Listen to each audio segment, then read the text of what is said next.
الحمد لله وكفى والصلاة والسلام على رسول الله أما بعد. وعن رجل صحب النبي صلى الله عليه وسلم قال: نهى رسول الله صلى الله عليه وسلم أن تغتسل المرأة بفضل الرجل أو يغتسل الرجل بفضل المرأة وليغترفا جميعا. أخرجه أبو داود والنسائي وإسناده صحيح. دین مخی حدیث کی دا مسئلہ ذکر شو چې په ولاړو اوبو کې غسل جنابت کول او واړه بول کول دا جائز نه دی. د دین نبی صلی الله علیه وسلم منع کړی. نو اوس په دې حدیث کې دا مسئلہ ذکر کیږي چې کله یو زنانه د یو لوخینا د یو بالټینا د یو ټپ نه غسل وکړي او کومه وبا پاتې شي نو پکار دي په دې باندې سړی غسل ونکړي. او کچا د سړی نو وبا دي شوی نو پکار دي چې زنانه په دې باندې غسل ونکړي. دین ورستو بیا بل حدیث کې د دې مخالف مسله ذکر کیږي غدا ده چې د نبی صلی الله علیه وسلم په بیانو کې یو بیبي هغه د یو لوخي نه غسل وکړ او دا غي نه ورستو بیا نبی صلی الله علیه وسلم دا وګوره غسل وکړ. بیبي ورته فرمایل چې الله نبی زو جنابت په حالات کې ما د الله نبی ورته فرمایل چې ان الماء لا یجنب وبو دا ګندکی نه دا پاکي. نو په دې حدیثو کې درې حدیثونه دي او دوه مسلې ذکر کیږي او دواړه مسلې د یو بل برخلاف. یو حدیث کې دا مسله ده چې د زنانه په پاتې شو بو باندې وسړي غسل نه کوي او د سړي په پاتې شو بو باندې زنانه غسل نه کوي. او په بل حدیث کې نبی صلی الله علیه وسلم په خپل دا عمل کړی. نو د دې مسلې په خپل مس کې کوم تطبیق دی هغه ان شاء الله ذکر شي.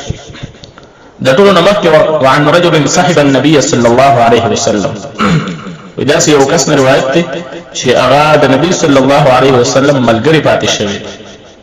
نو مراد ته صحابي او ورته کې د صحابي چې کوم نوم دی هغه مبهم دی، نوم یې ذکر شوی نه دی.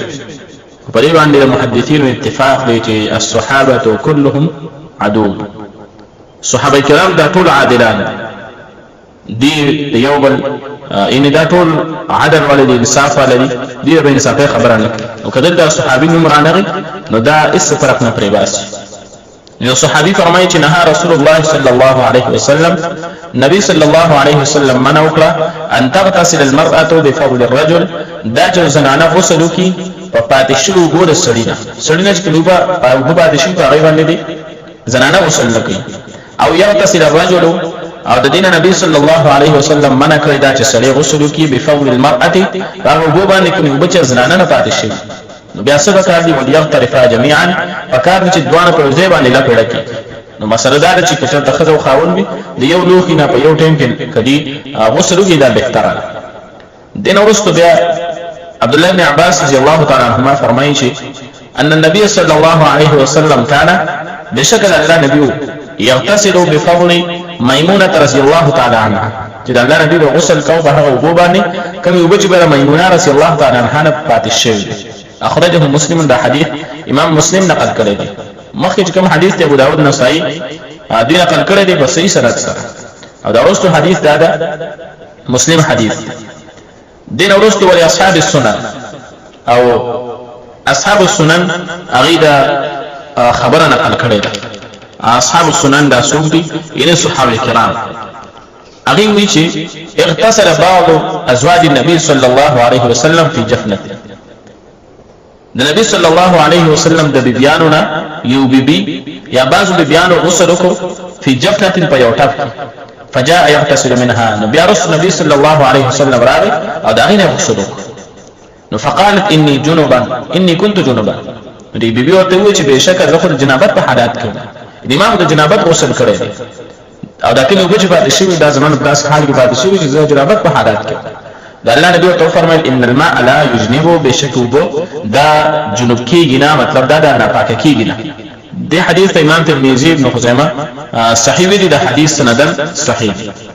نو مخکنی حدیث کې دا مسله معلومه شو چې نارینه د زنانه په پاتې شو وو باندې او زنانه د نارینه په پاتې شو وو باندې غسل نشي کولای دا جایز نه. لیکن په دویم حدیث کې عبد الله ابن عباس او اصحاب السنن عبد الله بن عباس او اصحاب السنن هغه چې کوم حدیث نقل کړي نو هغه کې جواز دی، نو په ظاهر باندې په دوه حدیثونو په منځ کې مخالفت راځي، او حقیقت دا دی چې په مخکنی حدیث کې کوم ممانعت دي نو دا په کراهیت باندې محمول دی، نه دا نهي تحریمی نه ده بلکې تنزیهی ده، چې دې نه ځان ساتل شي نو بهتره ده. او کنه چرته یو سړی د زنانه په پاتې شوبو باندې غسل وکړي یا یو زنانه د نارینه په پاتې شوبو باندې غسل وکړي نو په دې کې څه ګناه نشته، ځکه د نبی صلی الله علیه وسلم نه په صحیح سند سره دا مسله ثابت شوې ده.